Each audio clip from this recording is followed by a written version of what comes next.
Movie recap, Tagalog here. Nagsimula ang kwento ng hating gabi. Isang dalaga ang nakikipag-usap sa telepono habang naglalakad sa kalsada. Pagkaraan ng ilang sandali, nakakita siya ng taksi at mabilis na tumakbo patungo rito. Ngunit bago pa man siya makalapit, may ibang pasahero na pumasok at umalis na ang taksi. Dahil sa pagkadismaya, wala na siyang ibang magagawa kundi magpatuloy sa paglalakad ng mag-isa sa tahimik na daan. Habang naglalakad siya, dahan-dahang huminto ang isang van sa kanyang tabi. Ang driver, isang lalaking nagngangalang Dosik, ay ibinaba ang bintana at inalok siyang sakay. Agad na tumanggi ang dalaga. Sinabi niya na hindi siya sasakay sa sasakyan ng hindi niya kakilala. Nang marinig ito, nagalit si Dosik. Bumaba siya mula sa van at binuksan ang likurang pinto. Dahil nakaramdam ng kaba, mabilis na lumayo ang dalaga. Gayunpaman, pagkaraan ng ilang hakbang, napansin niyang nakabukas pa rin ang parehong pinto sa likod ng van. Pagkatapos ay narinig niya ang isang mahinang tinig mula sa loob na tila may humihingi ng tulong. Dahil nag-aalala, maingat siyang bumalik at sumilip sa loob ng van. Sa kanyang gulat, nakita niya ang isang sugatang lalaki na nakahiga sa likuran. Bago pa man siya makakilos, biglang lumitaw si Dosik mula sa kabilang panig ng van. Sa pagkakataong ito, nakasuot na siya ng mask. Pinilit niyang ipinasok ang takot na dalaga at ilang sandali pa, malupit niya itong pinatay. Nakalulungkot, hindi na siya nagkaroon ng pagkakataong makatakas. Maya-maya pa,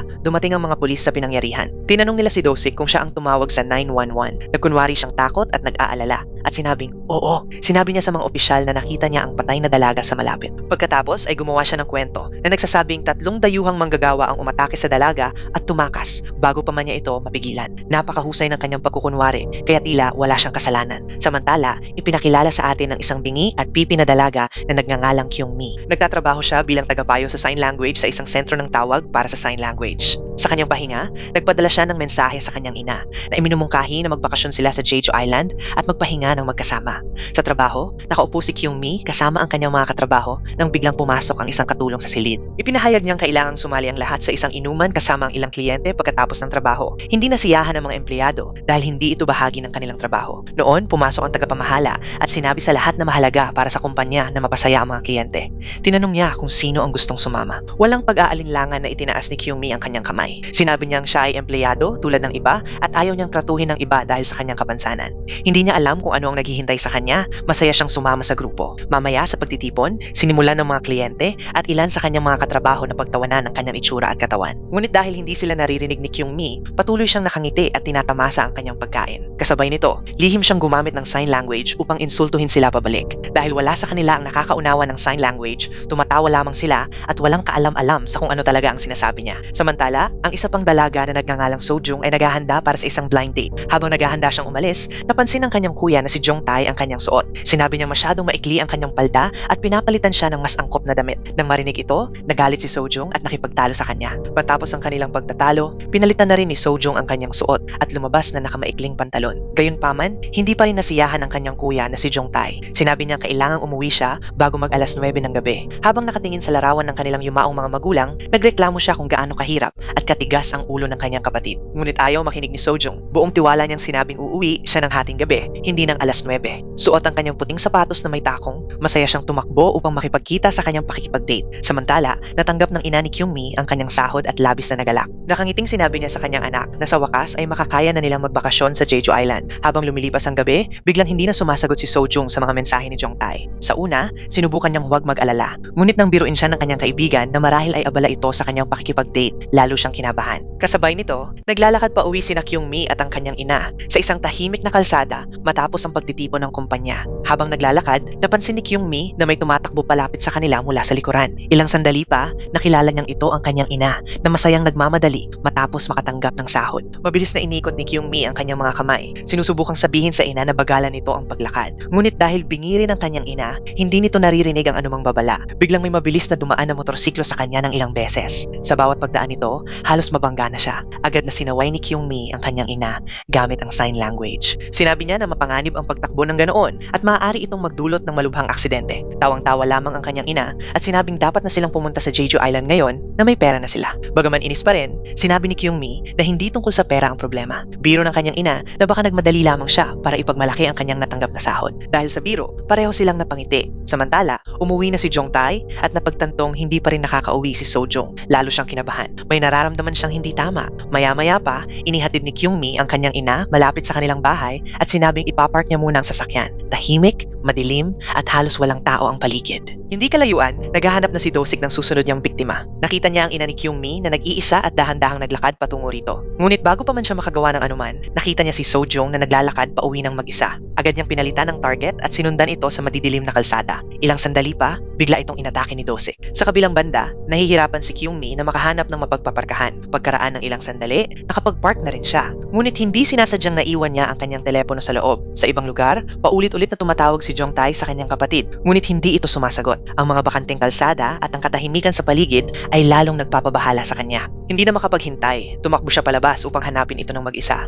Habang naghahanap, nakasalubong niya ang ina ni Kyung-mi. Sinubukan niyang tanungin kung nakita ba nito si Sojong, ngunit agad din niyang napagtantong bingi at pipi ang babae. Dahil sa hiya, humingi siya ng paumanhin at mabilis na nagpatuloy sa paghahanap. Sa sandaling iyon, nakita ni Dosik si Kyung-mi na naglalakad pabalik sa kanyang ina. Maingat niya itong pinagmamasdan mula sa malayo. Habang naglalakad si Kyung-mi sa kalsada, may napansin siyang kakaiba. Nakita niya ang isang puting takong na sapatos na nakahiga sa isang makipot na eskinita. Dahil sa pagtataka, dahan-dahan siyang lumapit. Nakatingin mula sa malapit, kinabahan si Dosik. Alam niyang kung matutuklasan ni Kyung-mi ang nangyari, maaari niyang patayin pati ang dalaga at ang ina nito. Pagkatapos ay napansin ni Kyung-mi na may humihingi ng tulong ng buong puso. Maingat siyang pumasok sa eskinita at gulat na gulat sa kanyang nakita. Nakahiga sa lupa si Sojong. Sinaksak ito sa tiyan at labis na dumudugo. Halos hindi na makagalaw. Nakiusap ito kay Kyung-mi na iligtas siya. Ngunit bago pa man makatulong si Kyung-mi, biglang lumitaw si Dosik na nakasuot na ng mask. Walang babala, inatake rin niya si Kyung-mi. Dahil sa takot, nakatakas pa rin siya sa huling sandali at tumakbo para iligtas ang sarili. Agad siyang hinabol ni Dosik sa madidilim na kalsada. Tumakbo ng mabilis si Kyung-mi hanggang sa makarating siya sa isang garahe ng paradahan.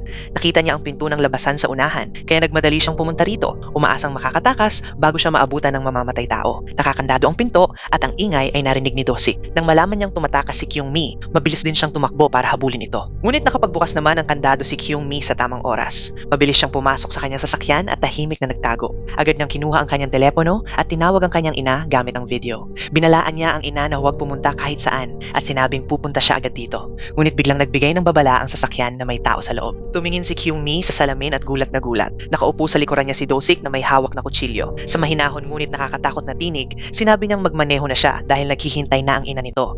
Takot na takot si Kyung-mi, ngunit mabilis siyang kumilos. Walang pag-aalinlangan, ibinangga niya ang sasakyan sa pader. Dahil sa lakas ng pagbangga, nawala ng balanse si Dosik. Agad na tumalon palabas si Kyung-mi at tumakbo ng mabilis patungo sa kanyang ina. Sinundan siya agad ni Dosik. Habang tumatakbo, pinindot ni Kyung-mi ang alarma ng emerhensya malapit sa kanyang ina. Nagsimulang kumislap ang matitingkad na ilaw at isang nagsasalita ng pulis ang nagtanong kung ano ang problema. Ngunit dahil parehong bingi at pipi si Kyung-mi at ang kanyang ina, hindi nila naririnig ang anunsyo o nakakasagot sa mga pulis. Pagkaraan ng ilang sandali, lumapit si Dosik sa kanila na mukhang maayos at hindi mapanganib. Sa una, natakot ang dalawang babae. Ngunit nagkunwari siyang nag-aalalang kapatid na naghahanap sa nawawalang kapatid na babae. Akala ni Kyung-mi ay ang nasugatang babae na nakita niya kanina ang tinutukoy nito. Gamit ang sign language, ipinaliwanag niya na nakakita siya kamakailan ng isang dalagang nakasuot ng puting takong na sapatos na inatake ng isang lalaki. Nagkunwari si Dosik na nag-aalala at tinanong kung nasaan ang babae. Itinuro ni Kyung-mi ang direksyon kung saan niya ito huling nakita. Pagkatapos ay hiniling niya kay Kyung-mi na sumama sa kanya at ituro ang eksaktong lugar. Nakaramdam ng kaba ang kanyang ina at nag-atubili. Ngunit sa tingin ni Kyung-mi ay dapat nilang tulungan ang nasugatang babae. Sa huli, pumayag na rin ang ina nang hindi namamalayan na papasok sila mismo sa bitag ni Dosik. Noon pa man ay may dumating na sasakyan ng pulis sa malapit. Agad itong naging problema para kay Dosik. Mabilis na sinubukan ni Kyung-mi na ipaliwanag sa mga pulis ang nangyari gamit ang kanyang telepono. Gayunpaman, sinabi ng mga pulis na nasuri na nila ang lugar at walang nakitang tao doon. Iginigiit ni Kyung-mi na tiyak na naroon ang nasugatang babae at sa tingin niya ay may pagkakamali lamang. Sinuri pa ng mga pulis ang mga CCTV camera, ngunit walang pakinabang nakuha. Kanina palihim na inilipat ng ilang mag-aaral ang mga camera upang makapagsigarilyo sila ng hindi nakikita. Dahil dito, walang naitalang kuha. Ginawa ni Kyung-mi ang lahat upang ipaliwanag ang lahat, ngunit nahihirapan pa rin silang intindihin siya. Maya-maya pa, sabay na sumakay sa elevator si Kyung-mi, ang kanyang ina at si Dosik. Habang umaakyat, lalong nakaramdam ng kaba ang ina ni Kyung-mi. Napansin niyang hindi inaalis ni Dosik ang tingin sa kanila. Ngunit mahinahong sinabi ni Kyung-mi sa ina na baka sinusubukan lamang nitong makipag-usap gamit ang sign language, kaya mukha itong kakaiba. Bigla namang sinabi ni Dosik na nagkakamali si Kyung-mi. Sinabi niyang hindi talaga ang kapatid niya ang nasugatang babae. Siyempre, hindi naiintindihan ni Kyung-mi o ng kanyang ina ang sinasabi niya. Ilang sandali pa, nagkunwari siyang may natanggap na mensahe at sinabing natagpuan na ang kanyang kapatid at ligtas na ito. Nang marinig ito, nakaramdam na ng kaunting ginhawa si Kyung-mi at ibinalita ang magandang balita sa kanyang ina. Hindi nagtagal, nagtungo silang tatlo sa istasyon ng pulis. Doon, ibinigay ni Kyung-mi ang kanyang pahayag. Inilarawan niya ang nasugatang babae na nakasuot ng dilaw na blusa at puting takong na sapatos. Pagkatapos ay tinanong siya ng mga pulis kung nakita niya ang umaatake. Ipinaliwanag ni Kyung-mi na ang lalaki ay nakasuot ng itim na pantalon na maong at mask. Biglang sumingit si Do-sik sa usapan at nagkunwaring may iba pa siyang impormasyong ibabahagi. Ngunit agad siyang sinabihan ng pulis na maghintay ng kanyang pagkakataon. Sa malapit, nakaramdam ng inis ang isang matandang lalaki sa malakas na boses ni Do-sik. Sinabihan niya itong tumigil sa pagsigaw at maging maayos ang asal. Nang sumagot ng bastos si Do-sik, umiling na lamang ang matanda at bumulong na malinaw na hindi siya tinuruan ng magulang niya ng kagandahang asal. Ilang sandali pa, tumayo ang matanda na tila kukuha ng tubig. Ngunit hindi inaasahan, lumingon siya at biglang inatake si Do-sik, dahilan upang mahulog ito sa sahig. Naglaban sila mismo sa loob ng istasyon. Habang nagpupumiglas, nahulog ang isang telepono mula sa bulsa ni Do-sik. Mabilis itong pinulot ng ina ni Kyung-mi. Nang tingnan niya ang screen, napansin niyang ang larawan ng isang dalaga ang naka-wallpaper. Bago pa man niya masuri ng maigi, mabilis na inagaw ni Do-sik ang telepono mula sa kanya. Samantala, abala ang mga pulis sa paghihiwalay sa nag-aaway at inilabas ang matanda sa silid. Ngunit matapos makita ang kakaibang reaksyon ni Do-sik, lalong naghinala ang ina ni Kyung-mi sa kanya. Pakiramdam niya ay may seryosong mali sa lalaking ito. Nang maramdaman na nagsisimula ng magduda si Kyung-mi at ang ina nito, mabilis na sinubukan ni Do-sik na kontrolin muli ang sitwasyon. Kusa siyang nag-alok na tumulong sa pagbibigay ng pahayag ni Kyung-mi at nagkunwaring palakaibigan at matulunging tao. Ngunit sa katotohanan, gusto niyang makita ng maigi ang personal na impormasyon nito at malaman kung saan ito nakatira. Habang nangyayari ito, tahimik na gumamit ng sign language ang ina ni Kyung-mi upang babalaan ang anak. Sinabi niyang may kakaibang pakiramdam siya na may seryosong mali. Kanina pa nagpakita si Do-sik sa kanila ng isang itim na telepono, ngunit ngayon ay may bitbit siyang puti. Higit pa rito, lalong nakapagtataka na ang larawan ng isang dalaga ang naka-wallpaper sa teleponong iyon. Nang mapansin ito ni Kyung-mi, agad siyang kinabahan. Napagtanto niyang nagsisinungaling si Do-sik at hindi nagtutugma ang mga pangyayari. Ginawa ng dalawang babae ang lahat upang manatiling kalmado at huwag ipakita ang kanilang takot. Ngunit, napansin ni Do-sik ang kanilang pagpapalitan ng senyas at sinimulan silang bantayan ng maigi. Sa kanyang kalooban, nagsimula siyang maghinala na baka nalaman na nila ang katotohanan. Sa sandaling iyon, itinuring na niya silang problema. Sa isip niya, nagiging banta na sila at naramdaman niyang kailangan na niyang alisin sila balang araw. Nang tanungin ni Do-sik kung ano ang kanilang pinag-uusapan gamit ang sign language, mabilis nang umiti si Kyung-mi at sinabing wala itong mahalaga, basta lamang palitan na usapan. Nagkunwaring naniwala si Do-sik, ngunit lalong tumindi ang tensyon sa silid. Dahan-dahan siyang lumapit sa ina ni Kyung-mi. Noon pa man ay biglang bumukas ang pinto ng istasyon ng pulis at nagmadaling pumasok ang isang binata na nagngangalang Jong-tae. Mukha siyang nag-aalala at galit ng sabay. Agad niyang sinabi sa mga pulis na hindi na sumasagot sa tawag ang kanyang kapatid. Sinubukan siyang pakalmahin ng mga pulis. Ipinaliwanag nila na ilang oras pa lamang ang lumilipas, kaya hindi pa ito sapat na panahon upang opisyal na i-report ang pagkawala ng isang tao. Ngunit tumanggi si Jong-tae na tanggapin ang sagot na iyon. Sinabi niyang hindi ganito ang ugali ng kanyang kapatid. Kanina pa siya tumawag at sinabing nasa parehong kapitbahayan lamang siya. Mula noon, bigla na lamang itong nawala ng walang bakas. Pagkatapos ay inilarawan ni Jong-tae sa mga pulis ang suot nito noong huling nag-usap sila, isang dilaw na blusa at puting takong na sapatos. Nang marinig ng mga pulis ang paglalarawang iyon, nagbago ang kanilang ekspresyon. Ito ay eksaktong tugma sa nasugatang babae na binanggit sa ulat ni Kyung-mi. Napagtantong maaaring magkaugnay ito, agad na kinuha ni Jong-tae ang kanyang telepono at ipinakita sa kanila ang larawan ng kanyang kapatid. Tiningnan ni Kyung-mi ang litrato ng ilang sandali at agad itong nakilala. Kinumpirma niyang ito ang parehong babae na nakita niya kanina na malubhang nasugatan at nababalot ng dugo. Biglang bumalik na naman ang matandang lalaki kanina sa istasyon. Galit pa rin kay Do-sik. Sinubukan niya itong atakihin muli. Agad na humarang ang nag-iisang pulis na naroon at inilabas ang matanda bago pa lumala ang sitwasyon. Ngunit habang abala ang lahat, tahimik na lumipat si Do-sik sa likuran ng ina ni Kyung-mi. Lumapit siya rito at bumulong ng isang nakakatakot na babala. Sinabi niyang kung may sasabihin man ito tungkol sa kanya, papatayin niya ang anak nito ng walang pag-aalinlangan. Samantala, abala si Kyung-mi sa pagkukwento kay Jong-tae ng lahat ng alam niya tungkol sa nangyari. Ibinahagi niya ang lahat ng kanyang nakita at sinubukang tulungan itong maunawaan ang sitwasyon. Kasabay nito, dahan-dahang binuksan ni Do-sik ang kanyang bag. Kinuha niya ang isang kutsilyo at nagsimulang lumapit kay Jong-tae. Nang walang babala, bigla siyang umatake. Mabuti na lang, nakapag-react si Jong-tae sa tamang oras at naharang ang hampas ng kutsilyo. Agad na nagkaroon ng marahas na labanan sa gitna mismo ng istasyon ng pulis. Sa gitna ng away, sa wakas ay itinapon na ni Do-sik ang kanyang pagkukunwari. Hayagan niyang inamin na siya ang lalaking umatake sa kapatid ni Jong-tae. Nang marinig ito, lalong nagalit si Jong-tae. Hinawakan niya si Do-sik at hiniling na sabihin kung nasaan ang kanyang kapatid. Ngunit sa halip na sumagot,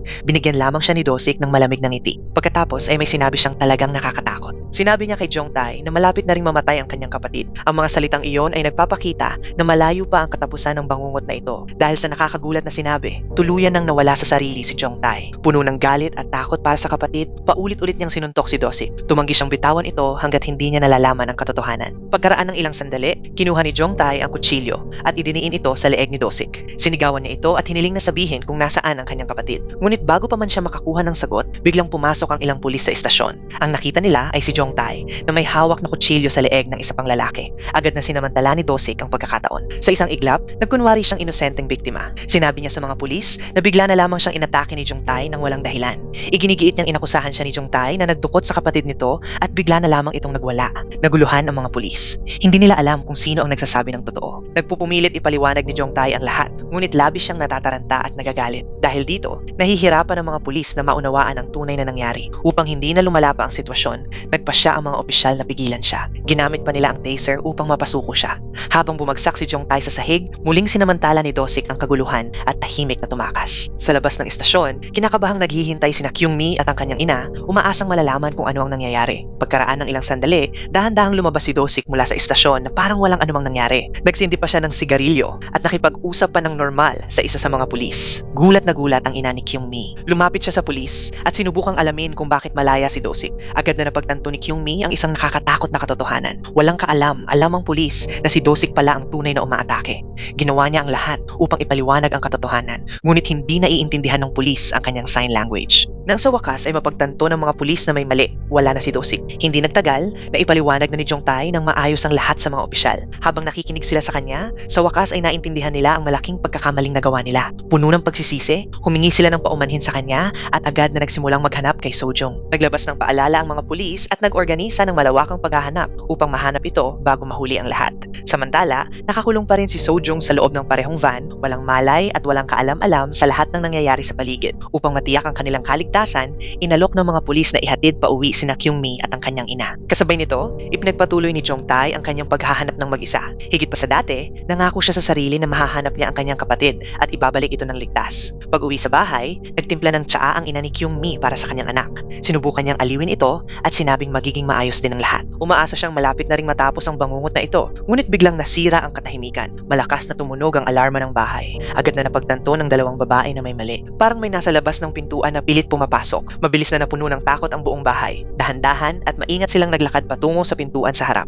Madilim ang paligid at halos wala silang makita. Buong tapang na dahan-dahang binuksan ni Kyung-mi ang pintuan. Sa kanyang gulat, hindi ito isang hindi kakilala ang nakatayo roon. Sa halip, isa sa mga katrabaho ng kanyang ina ang naghihintay sa labas. Ipinaliwanag ng babae na susunduin niya ang ina ni Kyung-mi dahil may bigla ang trabahong kailangang asikasuhin. Binanggit din niyang naging mapanganib na ang kanilang lugar kamakailan. Marami na ang lumipat ng bahay kaya tahimik at halos walang tao na ang paligid. Matapos ang maikling usapan, umalis ang ina ni Kyung-mi kasama ang kanyang katrabaho. Ngayon ay nag-iisa na lamang si Kyung-mi sa bahay. Kasabay nito, lihim na pumasok si Dosik sa bakuran. Hindi niya pinansin ang sistema ng alarma at pumasok ng walang pag-aalinlangan. Walang kaalam si Kyung-mi na nasa loob na ito. Habang nagpapalit siya ng damit at sinusubukang magpahinga, tahimik na gumagala si Dosik sa loob ng bahay, nagmamasid at naghahanap ng tamang pagkakataon upang umatake. Patuloy na kumukislap ang mga babala ng alarma sa buong bahay. Dahil hindi ito naririnig ni Kyung-mi, napapansin lamang niyang aktibo pa rin ang sistema. Kinabahan siya. Sinimulan niyang suriin ang mga silid, nag-iisip kung may pumasok na ba sa bahay. Ngunit kahit saan man siya tumingin, wala siyang nakitang sino man. Nagsimulang mangibabaw ang takot. Nanginginig na ang kanyang mga kamay. Pagkatapos ay biglang tumigil ang alarma. Hindi niya alam na pinatay na ni Dosik ang buong sistema ng seguridad. Muling tumahimik ang bahay. Sa sandaling iyon, naalala ni Kyung-mi na ibinigay sa kanya ni Jong Tae ang kanyang impormasyon sa pakikipag-ugnayan kanina. Mabilis niyang kinuha ang kanyang telepono at nagpadala ng mensahe dito. Dito, humingi siya ng paumanhin sa lahat ng nangyari at sinabing umaasa siyang mahanap nito agad ang kapatid. Ngunit ang hindi alam ni Kyung-mi ay nasa likuran na niya ang panganib. Nakatago sa dilim, tahimik siyang pinagmamasdan ni Dosik.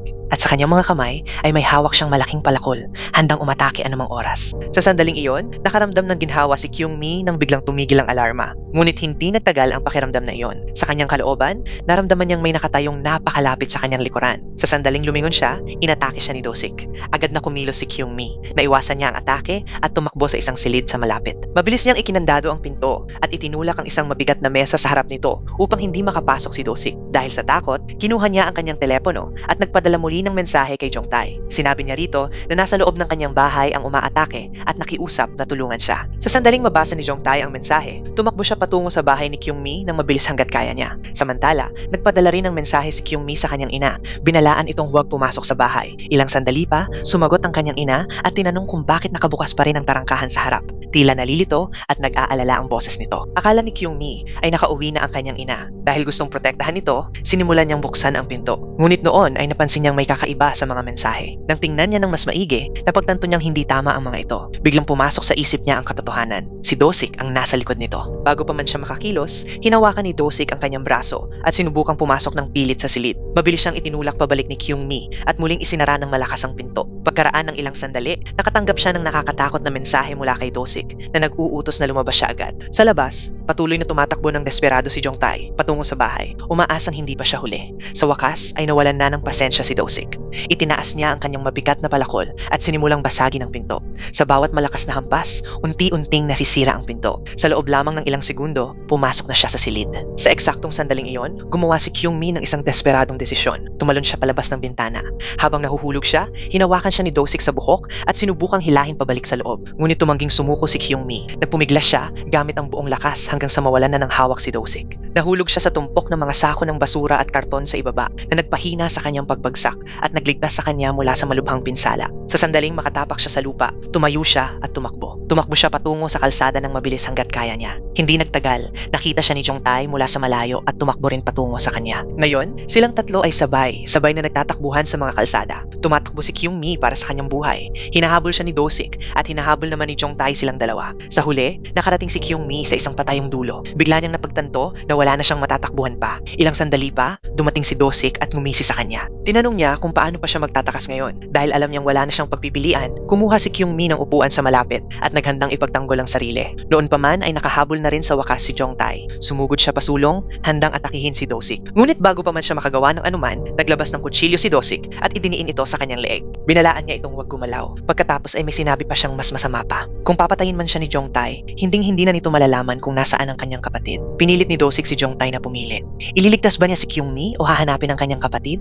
Lubos na nag-alinlangan si Jongtae. Hindi niya alam ang gagawin. Pagkatapos ay biglang nagpadala si Dosik ng lokasyon sa kanya. Sinabi nito kay Jongtae na naroon ang kanyang kapatid at sinabing tingnan niya ito mismo. Nag-alinlangan si Jongtae at tinanong kung ano ang mangyayari kung wala ito roon. Sinabi lamang ni Dosik na sa lokasyong iyon lamang matatagpuan ang katotohanan. Matapos ang masakit na pag-iisip, nagdesisyon na si Jongtae. Pinili niyang hanapin ang kanyang kapatid. Bago umalis, tahimik siyang humingi ng paumanhin kay Kyung-mi. Pagkatapos ay tumakbo na siya patungo sa lokasyong iyon. Naiwan si Kyung-mi, takot at labis na nasasaktan. Pagkaraan ng ilang sandali, tumawag si Dosik kay Jongtae. Sa sandaling iyon, nahuli na ni Dosik si Kyung-mi at naghahanda na itong atakihin muli.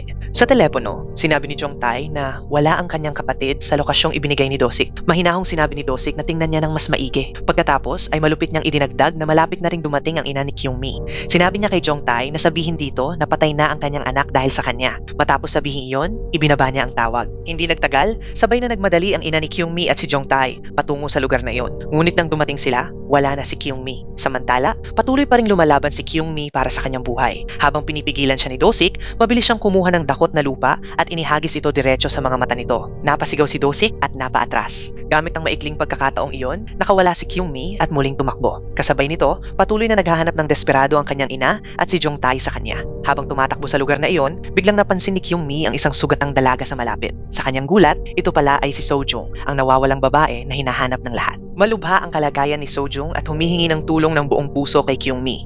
Kahit na hinahabol pa rin siya ni Dosik, nagpa siya si Kyung-mi na tumulong. Mabilis na nagtago ang dalawang babae bago pa man sila maabutan ni Dosik. Itinago ni Kyung-mi si Sojung sa isang madilim na pwesto sa likod ng mga basurahan at sinabihan itong tumawag agad sa 911. Ilang sandali pa, dumating si Dosik. Nang mapagtanto niyang nawawala na si Sojung, nagalit siya ng husto at naglabas ng kutsilyo. Mabilis na sinabihan ni Kyung-mi si Sojung na tawagan ng kanyang kapatid na si Jongtae. Ipinaliwanag niyang nasa malapit lamang ito at makakatulong. Pagkatapos, upang maprotektahan si Sojung, kinuha ni Kyung-mi ang kutsilyo mula rito at lumabas ng pinagtataguan. Ang layunin niya ay simple, ilihis ang atensyon ni Dosik at ilayo ito sa pwesto nila.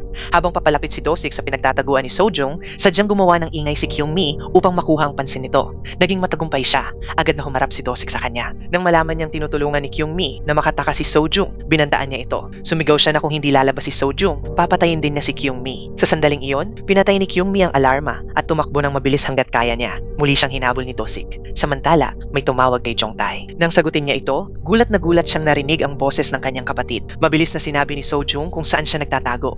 Hindi na nag-aksaya ng oras, nagmadali si Jongtae patungo roon. Kasabay nito, tumatakbo si Kyung-mi sa mga mataong kalsada ng lungsod, desperadong nagtatangkang mabuhay.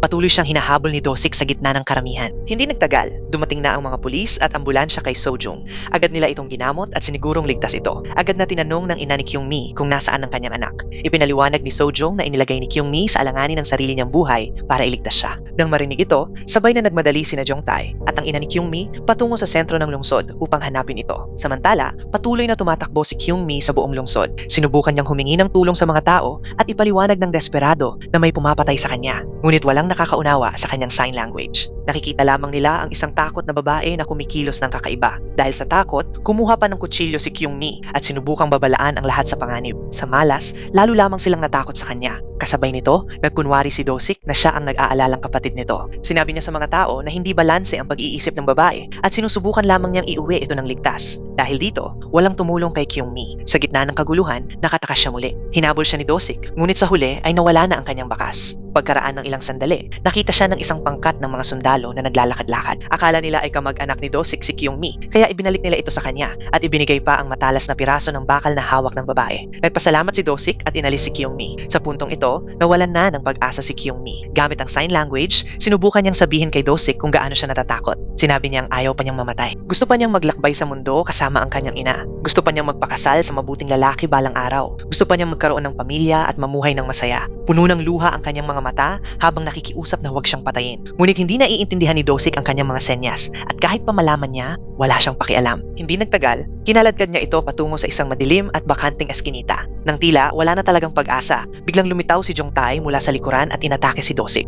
Nagkaroon ng marahas na labanan. Sa pagkakataong ito, mabilis na nanaig si Jong-tae. Pinalo niya si Do-sik hanggang sa mawalan ito ng malay. Hinihingal, lumingon siya kay Kyung-mi at humingi ng paumanhin sa pag-iwan sa kanya kanina.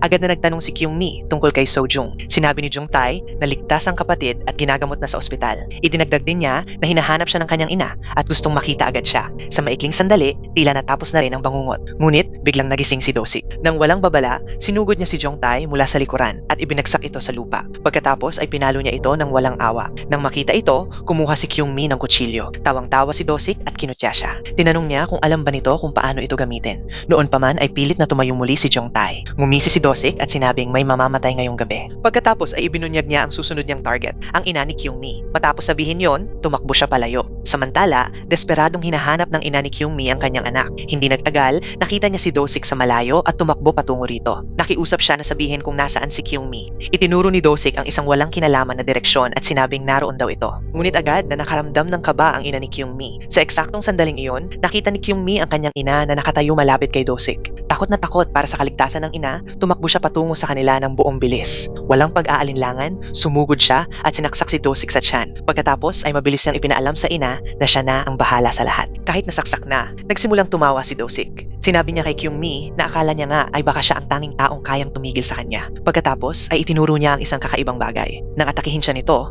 hindi sinasadyang nasugatan din ni Kyung-mi ang sarili niyang kamay. Doon niya napagtanto ang katotohanan. Hindi talaga sinasadya ni Kyung-mi na saksakin siya ng maayos. Sa isang nakakagulat na kilos, hinawakan ni Kyung-mi ang kamay ni Do-sik at pinilit na itusok ang kutsilyo sa sarili niyang tiyan. Nagsimulang dumaloy ng malakas ang dugo. Agad na lumapit ang mga tao sa paligid matapos makita ang nangyari. Ang nakikita lamang nila ay si Kyung-mi na dumudugo at si Do-sik na nakatayo habang hawak ang kutsilyo. Natural, inakala ng lahat na si Do-sik ang sumaksak sa kanya. Sa unang pagkakataon, natagpuan ng mamamatay tao ang sarili na nakulong sa sitwasyong siya mismo ang lumikha. Sinubukan niyang magpaliwanag at magkunwaring inosente, ngunit wala nang naniniwala sa kanya. At ganoon na lamang, sa wakas ay gumuho na rin ang kanyang mga kasinungalingan. Ilang sandali pa, dumating ang mga pulis sa pinangyarihan at pinalibutan si Do-sik. Inutusan nila itong ibaba agad ang kutsilyo, ngunit tuluyan nang nawala sa sarili si Do-sik. Sa halip na sumuko, bigla niyang inihampas ang kutsilyo at hiniwa ang mukha ng isang pulis. Lalong naging mapanganib ang sitwasyon. Upang mapigilan siya, nagpaputok ng babala ang isa sa mga pulis. Ngunit kahit noon pa man, tumangging umatras si Do-sik. Lumingon siya kay Kyung-mi at may napansin siyang hindi inaasahan. Nakangiti ito. Naguluhan at nagalit. Tinanong niya kung bakit ito nakangiti sa ganitong pagkakataon. Habang naghahanda siyang sugurin itong muli, binaril siya ng mga pulis sa binti. Ngunit hindi pa rin yun sapat para mapigilan siya. Kahit nasugatan, patuloy pa rin siyang nagtatangkang lumapit kay Kyung-mi. Mi. Sa sandaling iyon, dahan-dahang itinaas ni Kyung-mi ang kanyang mga kamay at gumamit ng sign language. Buong kumpiyansa, ibinigay niya rito ang huling mensahe. Sinabi niya na ang mga katulad niya ay walang karapatang asahan ng anumang bagay, kundi ang pagpapakita ng gitnang daliri. Nang makita ito, labis na nagalit si Dosik. Sumugod siya patungo rito sa huling pagkakataon. Ngunit bago pa man niya ito maabutan, nagpaputok na ang mga pulis at sa wakas ay tuluyan na itong pinigilan. Ang kanyang pamumuno sa takot at karahasan ay nagwakas na rin. Ilang sandali pa, dumating si Jong-tae sa pinangyarihan. Mabilis niyang niyakap si Kyung-mi at sinigurong ligtas ito. Matapos ang lahat ng kanilang pinagdaanan, sa wakas ay tapos na rin ang bangungot. Ilang linggo ang lumipas, unti-unti nang bumabalik sa normal ang buhay. Nagpapahinga at nagbabakasyon ng payapa sina Kyung-mi at ang kanyang ina sa Jeju Island. Sa unang pagkakataon sa mahabang panahon, nakapagpahinga na sila at nagagalak ng walang takot. Hindi nagtagal, sumama rin sa kanila sina Jong-tae at Sojung. Mas masaya na ang kanilang muling pagkikita ngayon. Nagsimula na ring mag-aral ng sign language si Jong-tae upang mas makausap ng maayos sina Kyung-mi at ang ina nito. Nakangiti, gumamit siya ng senyas na dapat silang magpa-picture ng sabay-sabay. Nagsama-sama ang grupo at masayang nag-pose para sa litrato. Matapos ang lahat ng sakit, takot at pakikibakang kanilang hinarap, sa wakas ay nagkaroon na rin sila ng payapang sandali ng magkasama. At dito, nagtatapos ang pelikula. Maraming salamat sa panonood. Hanggang sa muli, paalam.